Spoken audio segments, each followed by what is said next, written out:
Madame, Monsieur, bonsoir. Merci d'avoir pris le rendez-vous de l'information de ce soir. Dans l'actualité, célébration aujourd'hui de la Journée internationale de la liberté de la presse. Vous suivrez dans ce journal un extrait de la déclaration conjointe délivrée par le Conseil national du patronat de la presse et de l'audiovisuel CNPA et de l'Union des professionnels des médias UPMB. Examen du certificat d'aptitude professionnelle, la phase écrite de l'édition 2022 est lancé depuis ce matin. Nous ferons un tour dans quelques centres de composition. Et puis, hors de nos frontières, la junte au pouvoir au Mali a dénoncé les accords de défense signés avec la France et ses partenaires européens. C'est tout pour le sommaire.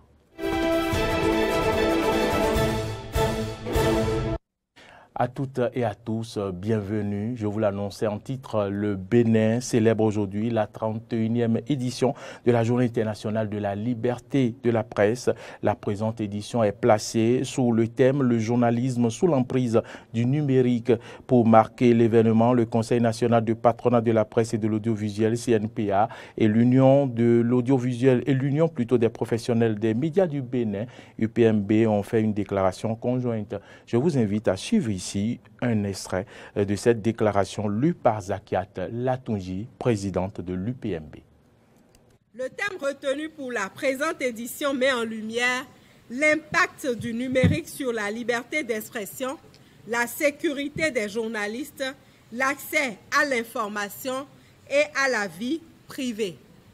Au Bénin, plus qu'ailleurs, ce thème est d'une brûlante actualité au regard de la place considérable prise ces dernières années par le numérique dans le paysage médiatique au Bénin, avec de multiples impacts sur la pratique du journalisme et sur la sécurité des acteurs des médias du Bénin. À l'occasion de la célébration de cette journée, l'Assemblée spéciale des bureaux du Conseil national du patronat de la presse et de l'audiovisuel et l'Union des professionnels des médias du Bénin, UPMB, se réjouit de l'engagement des acteurs des médias qui continuent, en dépit d'un environnement de plus en plus hostile pour l'exercice aisé de la liberté de la presse dans notre pays, à jouer avec passion et détermination leur partition dans le processus de développement du Bénin. En effet, il est à déplorer au cours de ces dernières années, et particulièrement ces 12 derniers mois, l'absence d'initiatives véritables pour redorer le blason de la profession. Rudiment mise à l'épreuve par les difficultés de financement des entreprises de presse, la multiplication des interpellations et condamnations des journalistes, la fermeture d'entreprises de presse critiques, les mesures fiscales à l'encontre de certains organes, la suspension d'organes en ligne, l'avènement de normes de régulation des médias aux antipodes des standards en la matière, l'absence d'interlocuteurs valables au niveau des partenaires gouvernementaux pour des réponses adéquates aux défis auxquels les acteurs des médias sont confrontés.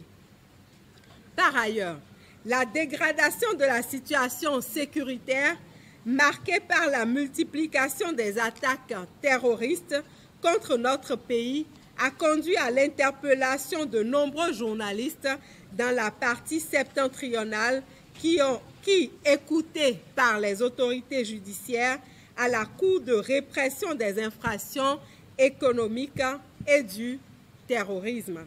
Cette situation justifie incontestablement le recul du Bénin dans le classement 2021 de Reporters sans frontières, dans lequel notre pays occupe le 114e rang sur un total de 180 pays pour un score global de 38,18, perdant ainsi une place en comparaison au classement de l'année 2020. Aussi, au regard de ce sombre tableau, l'Assemblée spéciale en appelle à une mobilisation de tous pour créer, en faveur du secteur des médias, un environnement financier juridique et institutionnelle sécurisée afin de lui permettre d'assumer avec efficacité son rôle de baromètre de la santé démocratique dans notre pays, le Bénin. Il faut donc dire que quelques heures après cette déclaration, Reporters sans frontières a publié son classement en 2022. Le Bénin dégringole à la 121e place, perdant ainsi 7 places, loin derrière de nombreux pays de la sous-région tels que le Togo, le Niger, le Sénégal, le Ghana et la Côte d'Ivoire. Autre information dans ce journal, les candidats à l'examen du certificat d'aptitude professionnelle CAP au titre de cette année composent depuis ce matin sur toute l'étendue du territoire national. Le lycée technique et professionnel de Pondéou à Cotonou accueille 831 candidats répartis dans 30 salles de composition. Suivez ici le compte-rendu de Clémence Tonoucoin. L'examen du certificat d'aptitude professionnelle CAP session de mai 2022 ainsi lancé donne le top des examens nationaux pour le compte de cette année scolaire. Au lycée technique et professionnel de Pondéou, l'un des centres de composition, il n'y a pas eu de cérémonial officiel de lancement des épreuves. C'est l'équipe administrative du lycée qui s'est organisée pour le lancement des épreuves. Le centre accueille les candidats de l'option sciences et techniques industrielle STI, une option qui comporte plusieurs spécialités. Pour ce centre, nous habitons 6 spécialités. Électricité, constructeur bâtiment, mécanique générale, mécanique auto, frais climatisation et opérateur géomètre.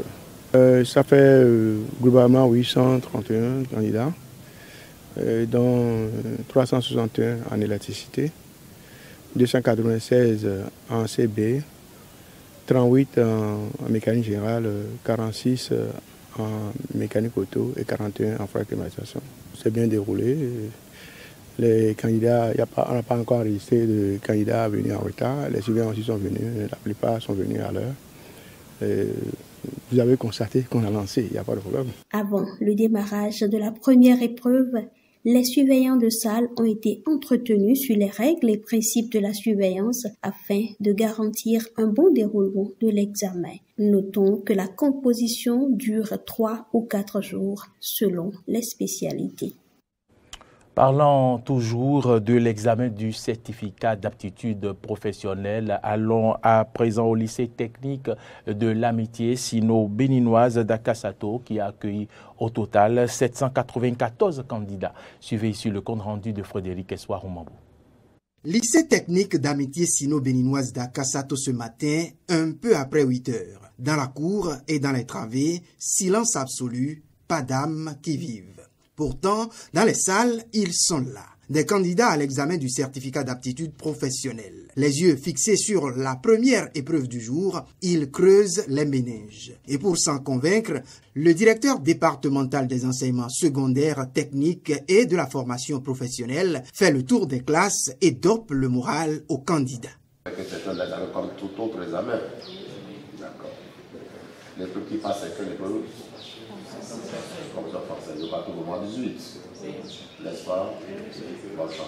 Au terme du tour des salles, l'autorité départementale des enseignements secondaires, techniques et de la formation professionnelle dans l'Atlantique dit sa satisfaction. Grande satisfaction parce que tout est en ordre et les candidats sont déjà dans les salles à 8h00 au niveau de ASBAT comme au niveau de EFS. L'examen a été lancé. Et donc, les suivants de salle étaient tous présents. Les RDEC étaient là, suivis des agents techniques. Mon staff, le CCTP, le CSEC et moi, nous sommes là. Et nous avons visité toutes les salles. Nous avons compris que les élèves ou candidats sont là réellement pour travailler parce que chacun s'affairait quand même autour de sa feuille de composition. Constatant le nombre de plus en plus croissant des candidats vers les filières techniques, Edmond Ouinton dira que c'est un chemin sûr vers l'emploi.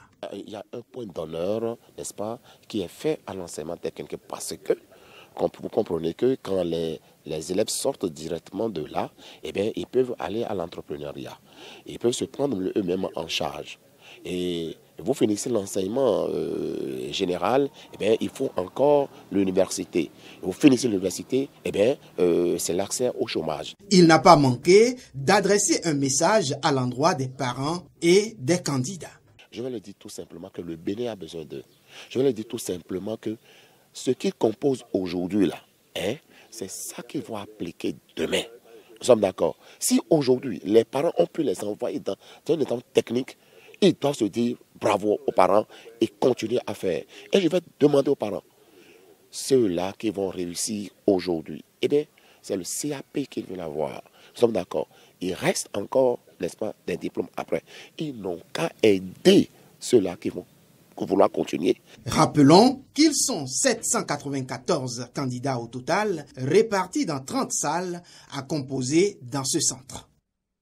La communauté musulmane a célébré au Bénin hier l'Aïd el-Fitr, la fin du mois de Ramadan. Après la grande prière au niveau des places Idi, la fête a continué dans les familles. Frédéric Espoir Romambou a visité certaines familles. Suivez ici son reportage.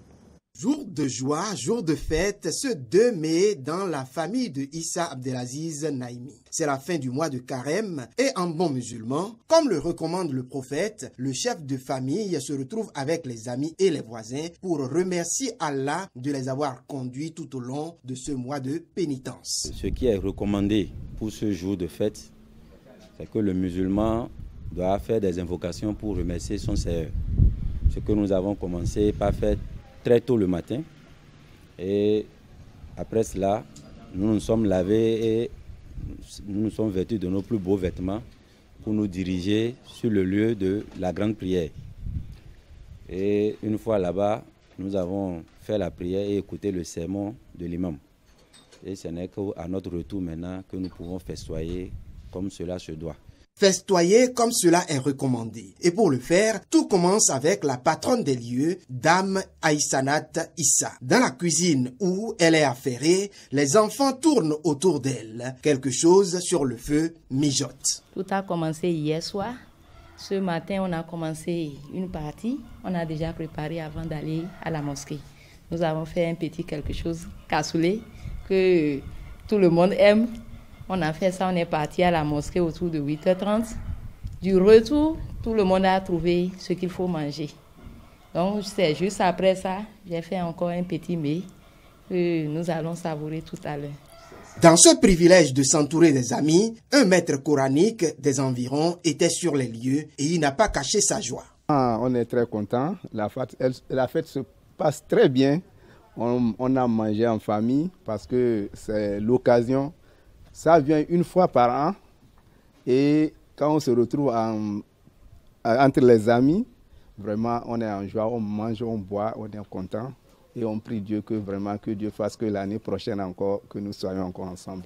Nul n'étant de trop, les enfants aussi participent à la fête. On a bien mangé, nous sommes partis à la mosquée pour prier, on a terminé les carêmes, on remercie à tout le monde. J'aimerais remercier tous les musulmans qui ont jeûné en ce mois de carême, parce que jeûner n'est pas facile. Je remercie papa et maman parce que je suis bien habillée et j'ai bien mangé. Un peu plus loin, c'est El Hadj Rabiou Amadou Issa qui nous accueille. Ici aussi, on s'entoure de ses proches. Comme d'habitude, à chaque fin de carême, je suis toujours avec lui et c'est pourquoi j'ai décidé de venir rester avec lui et l'encourager à toujours réunir tout le monde là et faire la fête avec nous. Donc c'est une journée de partage et de gaieté, de joie que les musulmans partagent avec leur voisinage. Et c'est ce que nous sommes en train de faire. Tout en souhaitant que Allah continue de veiller sur eux et sur tout le pays, ces musulmans poursuivent leur adoration comme le recommande la religion. Et je voulais annoncer en titre, nouvelle tension entre Paris et Bamako. La situation ne cesse de s'envenimer entre les deux pays. Hier, la junte au pouvoir au Mali a dénoncé les accords de défense signés avec la France et ses partenaires européens. La décision a été notifiée par le ministère malien des Affaires étrangères au chargé d'affaires de l'ambassade de France à Bamako. Si le processus de désengagement de la force française Barkhane et de la force européenne Takuba avait déjà commencé depuis quelques semaines, cette annonce indique le niveau de dégradation des relations entre les deux pays. Madame, Messieurs, c'est ici que se referme ce journal. Merci à toutes et à tous de l'avoir suivi. L'information se poursuit sur nos différentes plateformes YouTube, Twitter et Facebook et sur notre site internet www.benin-eden.tv. Bonne suite de nos programmes et à demain.